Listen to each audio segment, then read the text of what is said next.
Bienvenue dans l'instant mécénat, un format conçu par Kernae pour vous plonger au cœur du mécénat.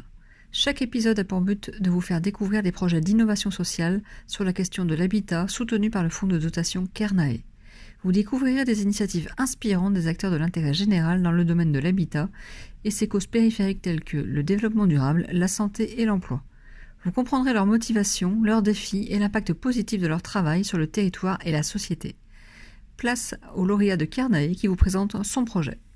Je suis Rosaine Maurice, je suis actuellement directrice de l'association Famille Solidaire Bretagne et je suis également à l'origine du projet de la première maison puisque je suis une aidante familiale, je suis la maman de Gaëlle qui donc habite sur cette première colocation. L'association a pour vocation donc de porter des projets d'habitat inclusif à destination de personnes en perte d'autonomie.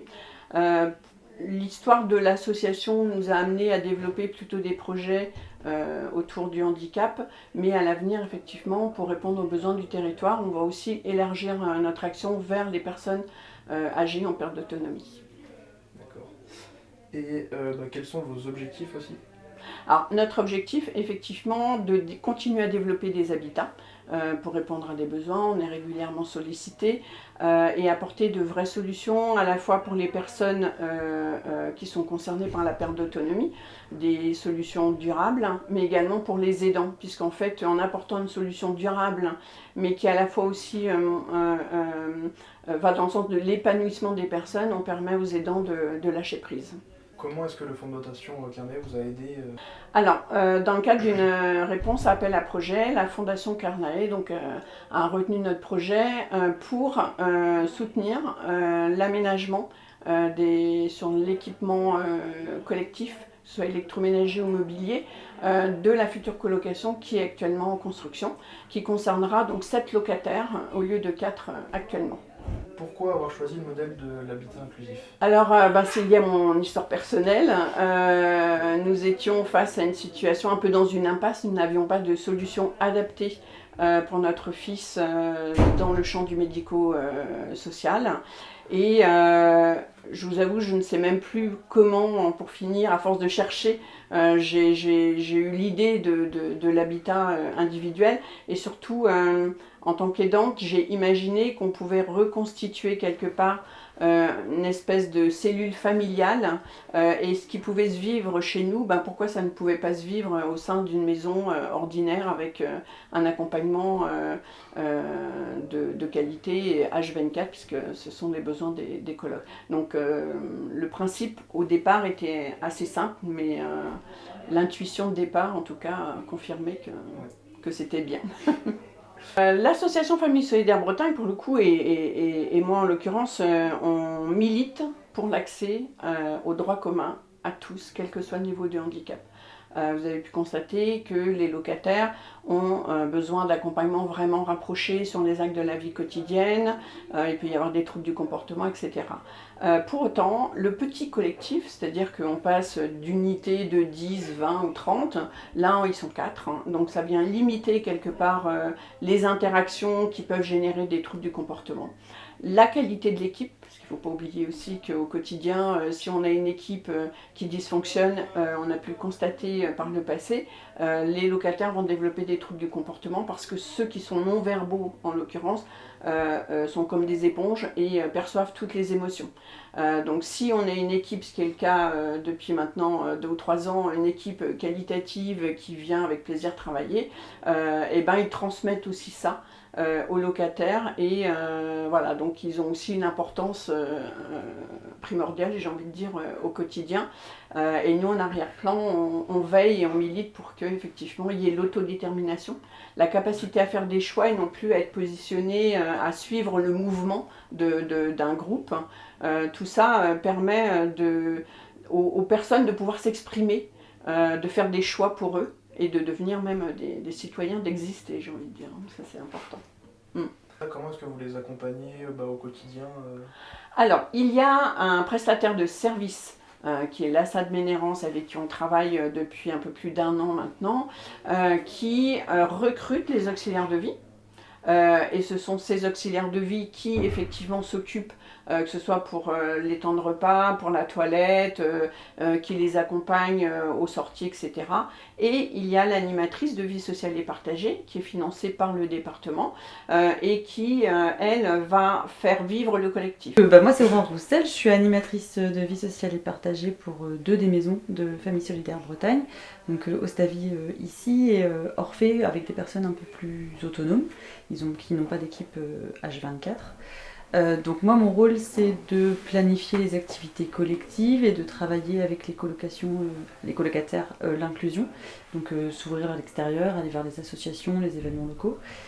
Et de m'assurer de l'autodétermination, que les valeurs de l'association soient bien travaillées entre guillemets par l'équipe, pour que l'accompagnement qu'ils proposent aux colocs soit vraiment dans le favoriser l'autodétermination, favoriser le fait d'évoluer et de continuer à évoluer dans leurs capacités. Je suis aussi en charge du budget, le budget de l'animation, mais aussi le budget général de la coloc, donc c'est moi qui surveille un petit peu que tout passe dans ce qu'on a prévu de faire. Et de faire en sorte qu'ils aient des activités variées de proposer et qu'ils testent plein de choses nouvelles et intéressantes, donc comme le surf, le char à voile, on fait des sorties en catamaran, en bateau, enfin on teste, tant qu'on a des idées on teste, tant qu'ils ont des idées on essaye aussi. Ils ont déjà été sur le circuit de l'OEAC faire de la voiture de course, on fait de la calèche, on essaye de faire un peu tout. On n'a pas encore été dans des avions, mais peut-être qu'un jour, baptême de l'air, c'est possible, je ne désespère pas.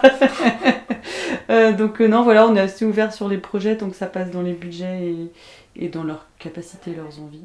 L'idée c'est d'amener de la convivialité et qu'ils aient la vie la plus normale possible. Donc, du coup, comment est-ce que vous favorisez leur autonomie justement? En leur laissant du temps. En fait, ce sont des personnes qui ont besoin de temps. Ils sont souvent très longs, ils ont besoin de transition. Si systématiquement tout est rythmé par des rendez-vous précis et qu'on est tout le temps obligé de les presser, on a affaire à des troubles du comportement qui peuvent être importants. Du coup, on ne fait que les amener d'un endroit à l'autre sans prendre en compte leur propre rythme. L'autodétermination fait partie vraiment du projet. Malgré certains n'ont pas accès à la parole, et pour autant il y a une centaine de pictos par exemple pour les menus. C'est-à-dire que l'animatrice de vie sociale et partagée prend un temps avec ceux qui veulent le vendredi matin pour définir quel va être le menu de la semaine. Et contrairement à ce qu'on peut penser, ils ne mangent pas tous les jours des frites. Au contraire, ils aiment bien les légumes même, et on est inscrit d'ailleurs en AMAP. Enfin voilà, ça aussi ça fait partie des choses qu'on défend aussi, le bien manger. Et en fait, ils ont aussi le choix des activités individuelles. Ils ne font pas tous tout le temps du collectif. Gaëlle fait de la batterie, Charlène fait de l'équitation, il y en a qui vont en ferme pédagogique, Kevin il fait de la randonnée avec un club, voilà, et puis il y a autrement tout le reste aussi qui est partagé, mais il n'y a pas que ça en fait, on respecte ce n'est pas nous qui décidons qu'ils vont faire tous de la piscine. C'est pas comme ça que ça se passe en fait. C'est en fonction de leur propre souhait, de leur propre appétence pour une activité qu'ils vont le faire. C'est développer l'autonomie aussi pour mettre la table. En fait, c'est faire avec et non pas faire à la place d'eux. Ça, c'est hyper important. L'habitat inclusif permet l'expérimentation au quotidien. C'est-à-dire que tous les jours, vous avez pu voir, ils mettent la table matin, midi et soir, ils débarrassent, ils mettent dans le lave-vaisselle, ils font à manger sur place, il n'y a rien qui est apporté de l'extérieur. Et toute cette capacité à expérimenter au quotidien fait qu'ils progressent. Et c'est comme ça qu'aujourd'hui, quelqu'un qui n'était pas capable de mettre le couvert, aujourd'hui est capable de mettre le couvert. Est-ce qu'ils gèrent leur budget, etc. Alors, nous avons un agrément d'intermédiation locative qui nous permet de gérer tout ce qui est en lien avec le logement. Ils sont tous sous tutelle, ils ont tous un niveau de dépendance important et ne sont pas en capacité de gérer leur budget. Ils n'ont pas du tout la notion de l'argent, quoi que ce soit. Donc en fait, l'association perçoit chaque mois une somme avec des orientations spécifiques. Il y a le loyer, mais aussi l'électricité, le téléphone, l'alimentation.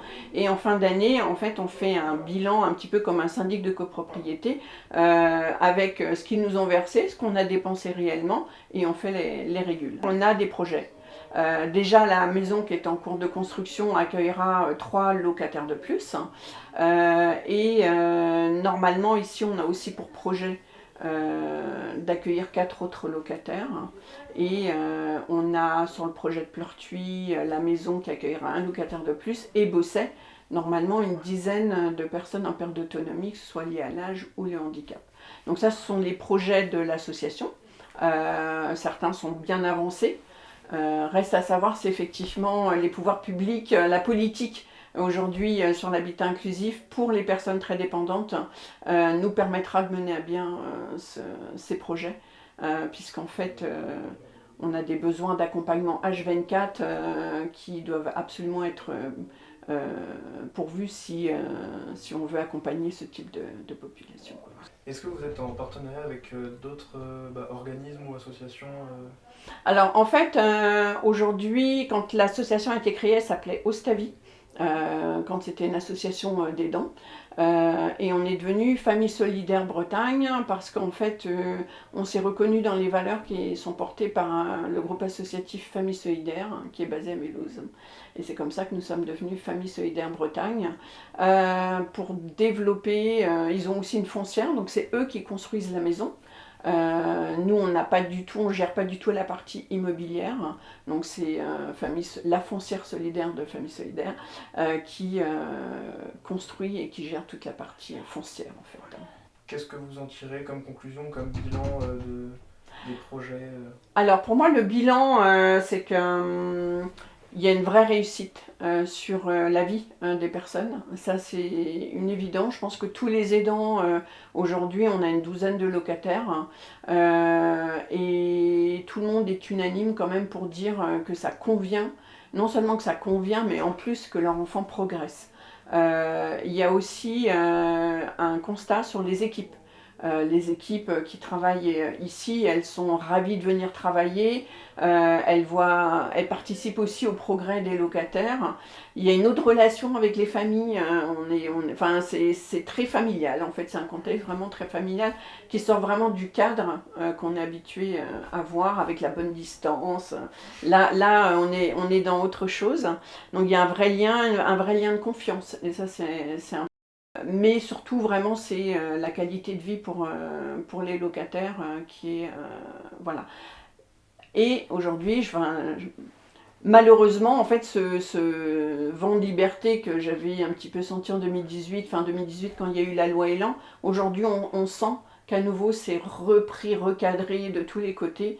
Et je ne sais pas, dans l'avenir, quelle chance auront les associations d'aidants d'exister encore demain. Et ce serait dommage parce qu'on porte vraiment une vision innovante, je pense, et différente. C'était normalement un petit peu l'objectif de cette loi Elan. Et on voit qu'on est un peu rattrapé par les règles et le cadre qui revient un petit peu limiter le champ d'action, en tout cas, de l'innovation. Voilà. Et du coup, est-ce que vous avez d'autres projets à venir ? Oui, puisqu'il y a une maison qui va se construire donc sur Pleurtuis, et puis Bosset-sur-Mer, qui est quand même un gros projet. Un immeuble solidaire, donc construit toujours avec la foncière Famille Solidaire, en lien avec la commune de Bosset-sur-Mer qui nous a sollicité en fait, et qui nous met à disposition un terrain. Sur lequel la foncière construira.